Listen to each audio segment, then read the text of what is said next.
the worst thing you can do is convince yourself that you're not good enough to do it and just give it a shot. And the worst thing that can happen if you go and give it a shot and the coaches do their job is you go, I don't like this. And you don't come. Do something else. That's fine. Go from doing nothing to walking the dog every day, or going from walking the dog every day to maybe going to do a little bit of weight training, or maybe you go from a little bit of weight training to trying ice skating or trying new things and doing different stuff. Do it. Don't talk yourself out of it because it's too dumb or you're too out of shape. Just start something. Yeah. Give it a shot. If you don't like it, big deal. It doesn't have to be CrossFit. Like, just go move, be healthy. Go move, be healthy. We'd like you to come in. We think we do it pretty well, but it doesn't have to be with us.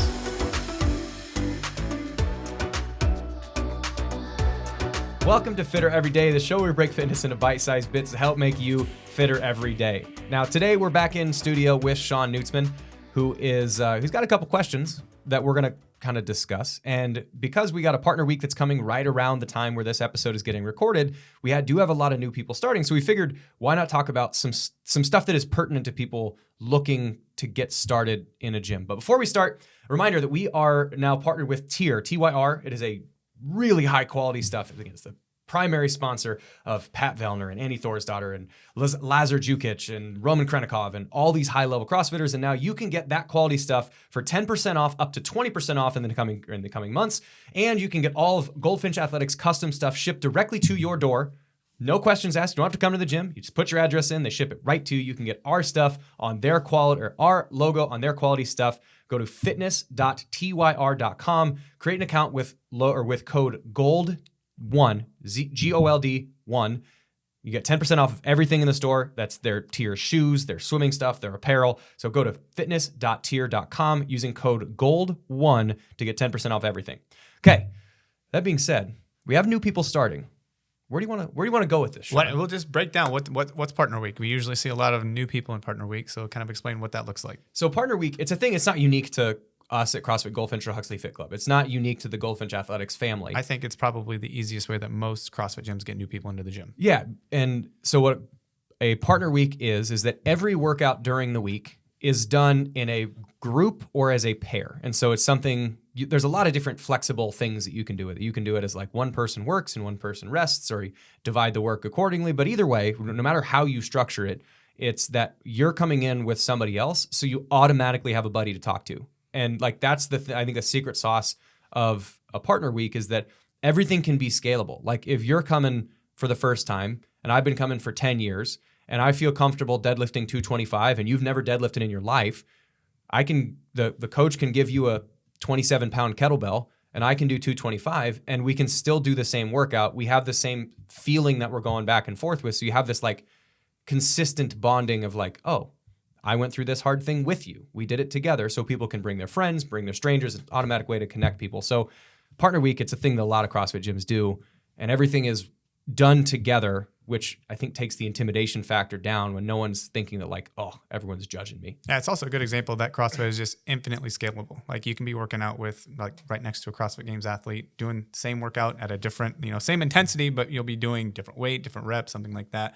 So it's a good example for that. And it's also like who you work out with, that's so underrated. Like the community that you can get with that. Like you can't experience a CrossFit community unless you're actually in the gym. So it's a good way for someone not familiar with CrossFit to actually see what a class setting is like. Yeah, and you can the thing that's nice about doing it is that you can also, because everything's class-based and you're doing everything together, you can, as the coach, if someone's coming in with their buddy, let's say Jerry is a member and Jerry's cousin Mark just moved to town. Hey, come try this gym out with me. Well, Jerry and Mark are probably going to work out together because they like each other, they know each other.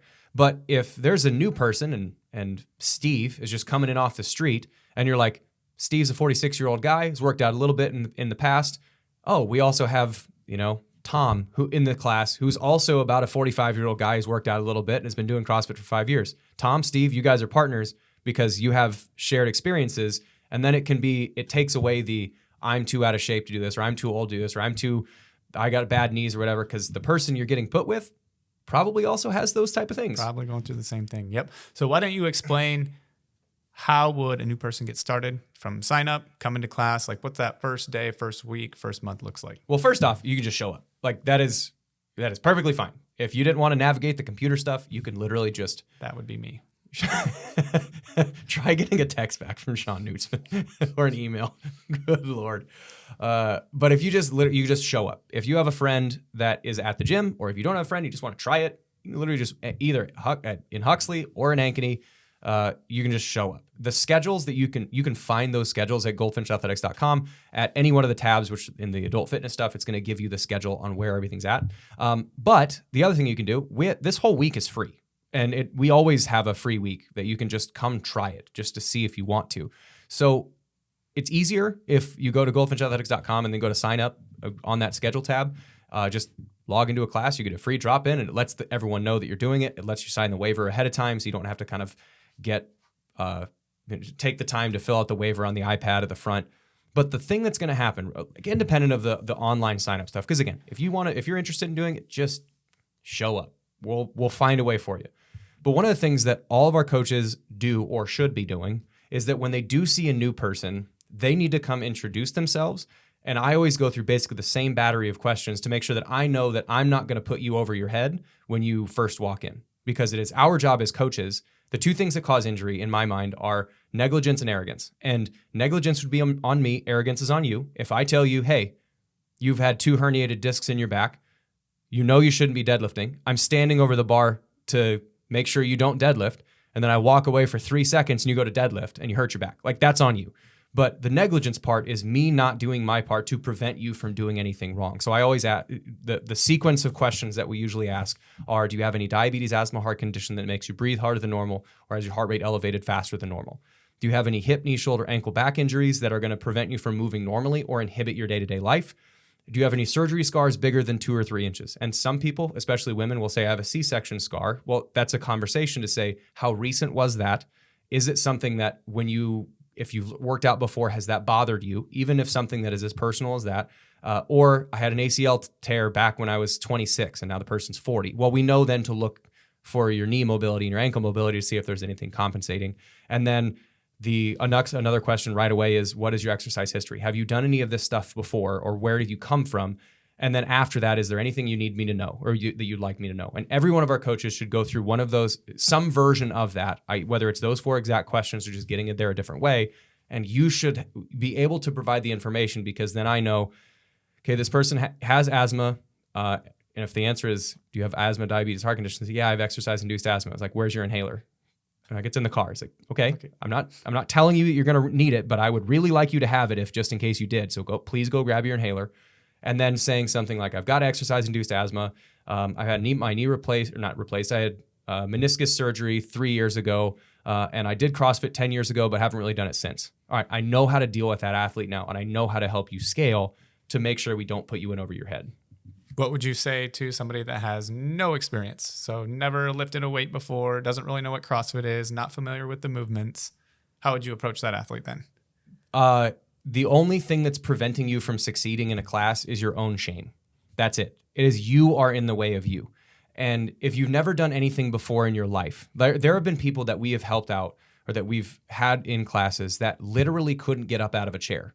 And so, all right, that person doing a body weight air squat is just as much of a success as it is, we have a few ex guys that kind of had a cup of coffee in the NFL. You have that guy squatting 400 pounds. Cool.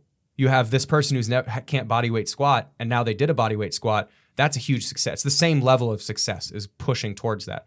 So there's everything that you can scale all the way down. Like if it's doing a burpee, and burpees are called for in the workout, we can set a box at 40 inches. You can put your hands on it, move your feet backwards 10 inches, move your feet back forwards, and stand back up. That's a burpee. Yep. It's burpee enough. And so everything that we're going to do, our goal is to match the feeling of what you're doing to the feeling of what everybody else is doing, which means you're a fit dude, Sean. If I said you got to do snatches at 65 pounds, is that very heavy for you? No. If I told your grandma to do a snatch at 65 pounds, is that very heavy? She's pretty strong. I don't know, maybe. Fit grandma. But if we gave her a broomstick or a PVC that's 0 pounds and we said, put this above your head 10 times, you doing 65 pounds on a snatch over your head 10 times and her taking a broomstick over her head 10 times, it's going to feel the same. Her shoulders will feel like your shoulders do. Her heart rate will feel like your heart rate does, but the stimulus to get you there is going to be different, but the feeling is what we're shooting for. So we can scale anything for anything. Yeah. And like you said, getting out of your own way, like if you're in there and you've like your first workout and you have zero experience, like chances are half the people in the room were in the same shoes that you were in at some point. All right. And they stuck with it. So they've been there before, or they've been around other athletes that don't have experience. So, and I promise you, most of the time, they probably don't even notice what you're doing. Like, I feel like if you're a new person, you're going to come in there and like, oh, everybody's watching me and I don't know what I'm doing. Like, no, that's not the case at all. Like they're paying attention to what they're doing. Yeah. That's one of the common misconception a lot of people have is that people think that like, oh, people are going to think I'm such a out of shape turd or whatever. I promise you, no one is thinking that, because not in a bad way, people aren't thinking about you. Like they have a set of 25 burpees to do. They're thinking about their 25 burpees and what number am I on? Man, I'm sweaty. This sucks. I'm hot. Wait, what do I have to do next? Is it box jumps? Wait, was that 21? That's what they're thinking about. They're not looking across the room being like, look at that dum-dum doing burpees on a box. No one's paying enough attention. They're focused on what they're doing themselves before and after. And the thing that I've found which is really encouraging, it's why I love CrossFit community. And when it's done right, there's nothing like it in the world, which is people celebrating other people's wins, and just finishing your first workout is such a huge win. Yeah, that's a big win. That like when people come in and you can tell they're nervous or they've worked up the courage to come into a class, and because it can be an intimidating thing, and you hear loud music and barbells and people screaming and whatever, which is weird if people are screaming, but they come in and it's an intimidating environment and they finish their workout. 4 or 5 people in that class are going to come by that new person, give them a high five, be like, dude, great job, man. From what I could see, you were killing it. Yeah. Whether or not you feel that people are paying and just celebrating the wins that anybody has. Yep. All right, we can move on from there. So how many days a week should I train if I'm just starting with CrossFit? Ooh. That really depends on your background. So for those that aren't listening, just a little background on you and I, because I think a nice thing would be is if someone's interested in starting and they get access to this episode, whether they're sent it by a friend or they just stumbled upon it themselves, and you don't even have to come to one of our gyms. Like, just go to a gym. Like, our goal is to fitter every day. It doesn't matter where you are, what you're doing, just make yourself fitter every day. So your background, a little bit on your background before we start sounding like, I just want to make sure people don't think this is two idiots in a hole, which we kind of are, but what's your academic and kind of professional background? I graduated from Iowa State with a degree in kinesiology. Back in 1936. A long time ago. I've been doing CrossFit for 11 years, but even before that, I was doing sports performance training with the Acceleration Iowa stuff that we did for 5 or 6 years. Worked out consistently 5 times a week in college, played 5 sports in high school. So I've been active my entire life. You got your CSCS there and kind of CrossFit certifications. My background, got an undergrad in kinesiology, master's in biomedical sciences. I played football at Iowa State, so was kind of training all the way through there. Actually just recently got my CrossFit L3. So have been coaching or training CrossFit since 2014. And so probably over the course, how many athletes do you think you've coached? Couple thousand, probably. Like it's been 15 years, so I think that's probably conservative. Yeah. So same. Mine's just shy of 10 now. So yes, a long time. And I started doing Acceleration Iowa as a trainer in 2011. So like decade plus on both sides. So using anecdotal information of saying what generally succeeds in the clients that we've seen or the athletes that are starting that they've seen is biting off just what you can chew. And so whatever that means for you, if you're a person who, let's say you came from marathon training. Like there are some people that have come into the gym and they've been distance runners or marathon runners, or the guy who was in Huxley, who started in Huxley was an ultra marathoner doing 50 and 75 mile races, which is insane. I can't even comprehend that. But so a guy like that has a good shout out Justin. But a guy like that has a good amount of volume. And so if he were to start with CrossFit and do 4 days a week, it's different. But he can handle that because he knows what that level of training is to his body and can understand when to push and when to pull. So for him, 4 days a week right away would be reasonable. 6 days a week, if he went Monday through Saturday, that's still probably too much. If there's a person who's fresh off the couch and has never done any of this before in their life, 5 days a week, way too much. 4 days a week, also probably too much. You're going to feel a lot more stimulus to your body than you really otherwise would in pretty much anything else because of the diversity of stuff that we do. So 3 days a week or 2 days a week is an appropriate starting point. But the biggest thing, bite off what you can chew, what your body can handle, but make sure it's consistent. Is that when you're first starting and you're like, you did partner week, you started with the gym and you're like, I really like this. And you're only doing 2 days a week, it's your first time exercising ever.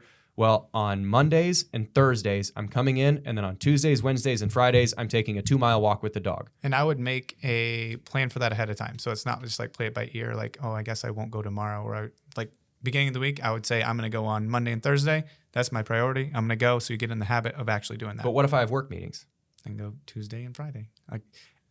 Like beginning of the week, map it out, know when you're going to go to the gym and go there, commit to it. So you can't talk yourself out of it. Yeah. The easiest way to fall off the train is to miss once because then it's easy to miss twice. Yep. You do it one time and it's just going to snowball from there. And that's when, so getting in a rhythm on it. So when you're first starting, the thing you're going to feel, I always describe it as you're going to be sore for 3 to 4 weeks.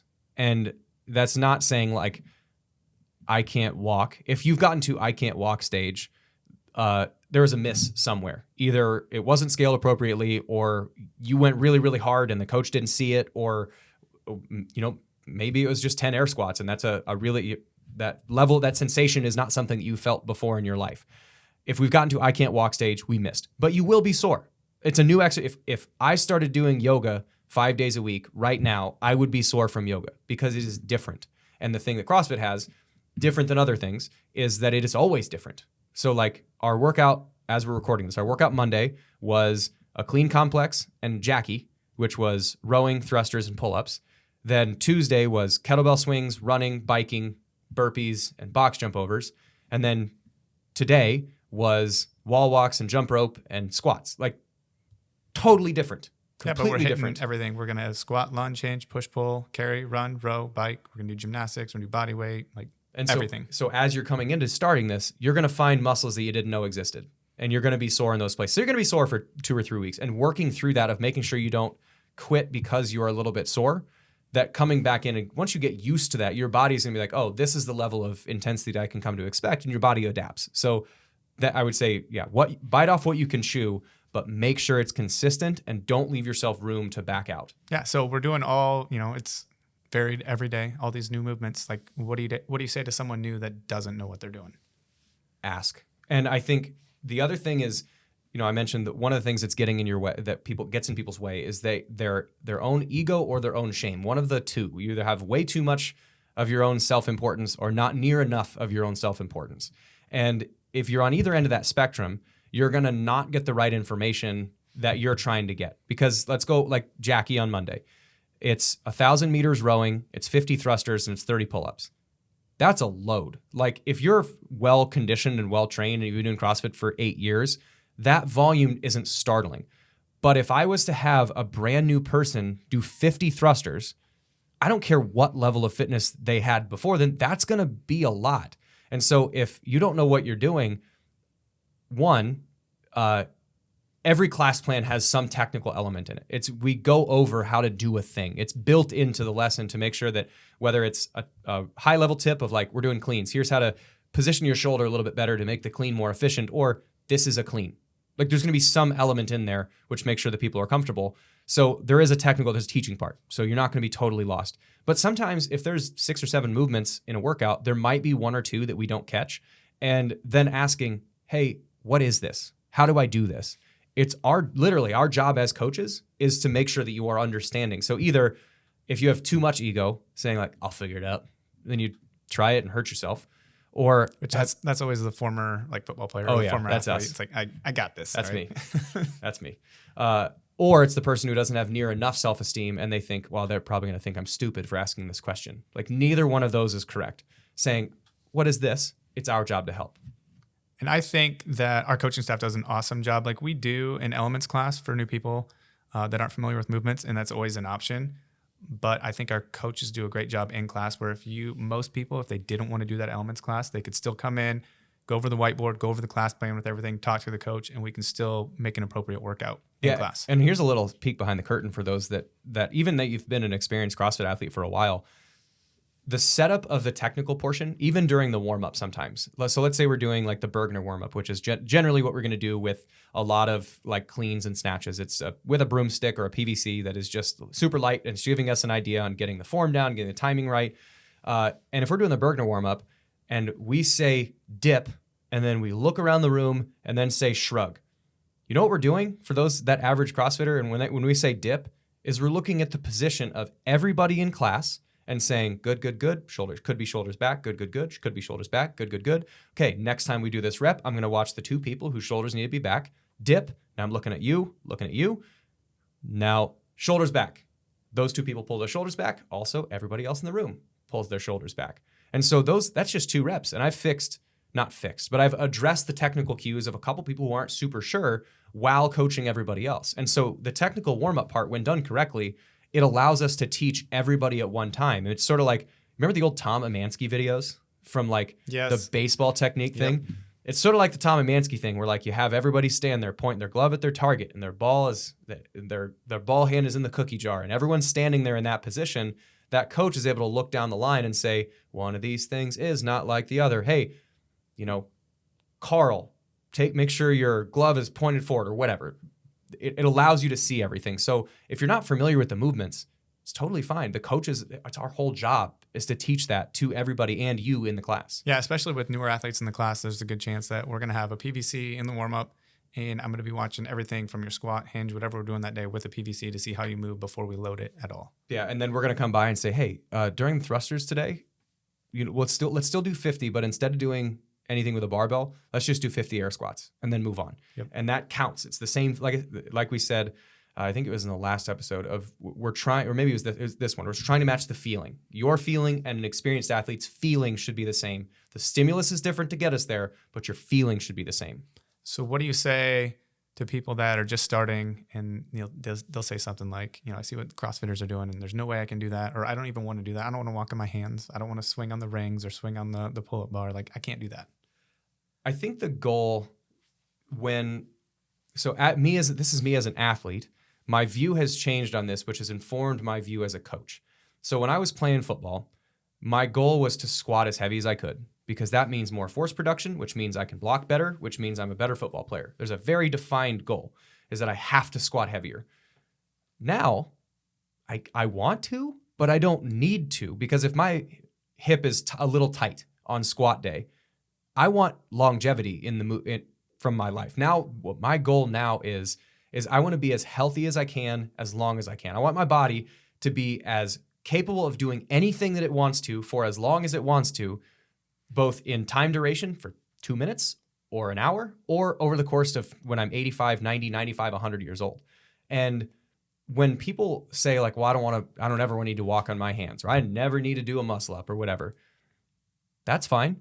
My view now, after having done CrossFit for just shy of 10 years, is that I get really excited when I find something that I'm not good at, because at some point in life, I might need skills that get translated from that other thing. And so if I'm able to do a muscle up, I'm not really doing muscle ups for the sake of doing muscle ups. Yes, they're kind of a fun movement, but it's the fact that I've got enough coordination and stability in my shoulders to handle that type of thing. So when I'm jumping out of a pool, that's a pretty similar movement to a muscle up, is I'm positioning my shoulder in that way. And then if I'm able to push down, even though I'm a little assisted with the weight of the water and my body weight's a little lighter, and I can get my foot up out in the water, if I can continue practicing that movement or training that movement pattern or allowing the energy system to work in that way, when I'm 40, 50, 60, 70, and I can still get out of a pool that way. Or if walking on my hands, maybe it's a little silly, but what if you trip going up the stairs and I have to balance myself a little bit on my weight?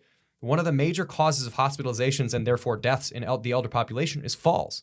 If I can walk on my hands and also do things like pistols, well, my balance is going to be a little better. And if I keep training that over time and find stuff that I'm bad at and not be bad at it, then no matter what life presents at me, I'm harder to kill. And I don't mean that as in like a murderer with a knife, but that's also kind of true. If you're a faster sprinter, you're harder to kill. You're prepared for more. You're prepared for everything. Right. And your body's in better shape no matter what life throws at you, no matter what things you need, you're able to do that thing. So yeah, you don't need to walk in your hands. That's not, the goal isn't to get you in and be like, all right, we're training for the games. Flip upside down, Simone Biles. It's not that, but it's being able to do these things long enough that you don't need to do a handstand walk.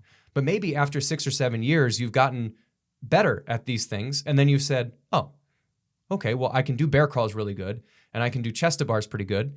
Well, maybe I'm going to try handstand walks. And it's a thing that you happen into. It's not necessarily a goal that we're going to get everybody to handstand walk. It's that we want people to be healthy. And the more stuff that you can do with quality, the better off the healthier you're going to be over time. Yeah, and there is a fine line between training to be like a CrossFit athlete, like competitive CrossFit athlete, and being the healthiest, fittest version of yourself. Like if you're training to be a CrossFit athlete, you're going to have to walk on your hands, do muscle ups and stuff like that, overhead squats. But maybe if you don't have a good overhead squat position, you're not comfortable being upside down, and you still want to be the fittest version of yourself, you don't have to do those things. Yeah, and maybe over time, we can loosen your shoulders up to the point where you can maybe just hold a handstand against a wall. And that's a win. And that's some of my favorite memories are like when people start and they're like, with handstand walks in particular, or handstand push-ups, like, I'm never going to be upside down. I don't want to do that. I'm not comfortable. And then sure enough, a year or two later, it's like they've been progressing. It's like, all right, I think I'm going to try this. And then they actually do it. And it's like, I remember when you said you wanted no part of that. Yeah. And it's that it is. The goal shouldn't be to walk in and do that thing. The goal is to be the healthiest, fittest version of yourself that you can be. And then once we've sort of progressed in that direction, we find just different arms to attach that. Maybe it's a mud run for a 5K. Maybe it's a powerlifting competition. Maybe it's doing handstand walks in the gym. Maybe it's, doing a 200-pound back squat. Whatever those little individual goals are in there, we can find them. We can do stuff better, but it's not to do one thing or to be scared of all the things that people are doing. Everybody else is just is or should be just looking to become a healthier version of themselves. And those little goals they set in there of, I want to deadlift this, I want to clean this, I want to do this skill, I want to get this pull up or whatever. All those things are just steps along the way of becoming a healthier version of themselves. So we have a lot of athletes that have been coming for years, some over a decade. So what traits stick out to you in those people as far as their consistency goes, like why they're still in the gym? I think one of the ones, so I got two, and then I want to hear your two. One is, I don't know if I have to. You've been coaching for like 63 years. I asked you this question. So I think the first one is that they ride that line between self-confidence and overconfidence. It's not, I don't want to say people are overconfident, but like in the right way of that ego and lack of ego, they're right in the middle in that people that have been doing it for 10 years, if you come up to them and say, hey, your knees tracked in a little bit on that squat, they're like, oh, damn, okay. And it's a coachable thing. But when they get onto the bar, they're confident enough to do that movement and they believe in themselves to affect that thing. Even if it's a new thing. Like I think of like the Matheny's, and we did like really high box step ups one day and Ty didn't feel super comfortable doing them. Cool. Just knowing that you in yourself don't feel comfortable doing this movement and scale out of it and do a different thing, and confident enough that I'm good to, as long as I'm coming in here and doing some work that's appropriate for me, I'm good. So they have belief in themselves that they can do things, but they're not so egotistical that they have to RX the workout. Like I appreciate that too. When someone has enough experience where they scale a movement just a little bit, scale the weight, do something different. Yeah, Bart's really good at that. Yeah, they'll tell me like I'm going to do this instead of pulling from the floor because my back hurts. It's like that's a great decision. Yeah, and so that's the thing. The first thing comes out is that people have the right level of self-confidence, at least in the gym, of that, like I said, confident enough to believe in themselves and be confident on the bar, but not so confident that they're stubborn in their pursuit of that thing. And the second thing is just consistent. Like that, they're just there. Like it doesn't mean that they're like everybody's a stellar athlete, like right when they walk in the door, or even after 5 or 7 years that they're like, this person's going to place in the top 10% of the open. But they're consistently there and they're consistently improving. And you can see that like their waistline's a little tighter, or their shoulders are a little bit more toned, or they're able to be a little bit more flexible, or their movement patterns get a little bit better. They're just there. So it's just consistent over time. That's another one for me, consistency. Like, and I was thinking about this the other day. I always go to the gym like on Sunday mornings. Like that's the first thing that I do, like 6 o'clock in the morning, 5 o'clock in the morning. I just go work out. Like I don't know how to wake up and not go to the gym. It's just a habit. And I feel like especially our morning people, like that's what it's like for them. Like they just wake up and they go to the gym. Like they don't know any different. It's part of their day. Yeah. And that over time, you know, if you're getting 1/10 of 1% better every month, but you keep doing that 1/10 of 1% for 10 years, you start getting a little bit better over time. Compounding interest helps in that respect.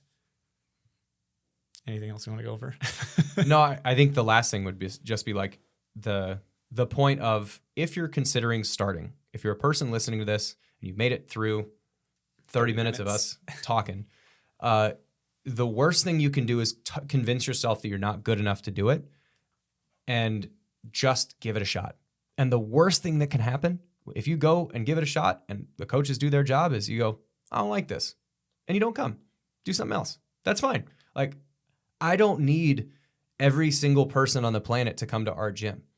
I just would like every person on the planet to be a slightly healthier version of themselves. And if you can go from doing nothing to walking the dog every day, or going from walking the dog every day to maybe going to do a little bit of weight training, or maybe you go from a little bit of weight training to trying ice skating or trying new things and doing different stuff, do it.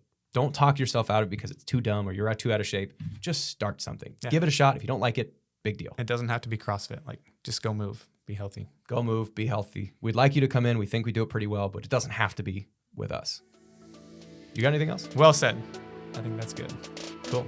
Well, thanks for everybody for putting up the weight. If you're interested in some more information, like I said, go to fitness.tier.com if you want some more Goldfinch swag. Other than that, thanks for coming. Thanks for tuning in to Fitter Every Day. For more information on our programs, locations, or any of the content that we have to offer, go to www.goldfinchathletics.com. And if you want us delivered directly to your mailbox, go to the newsletter tab while you're at the website. For any information or links mentioned in this episode, check the show notes. We'll check you next episode.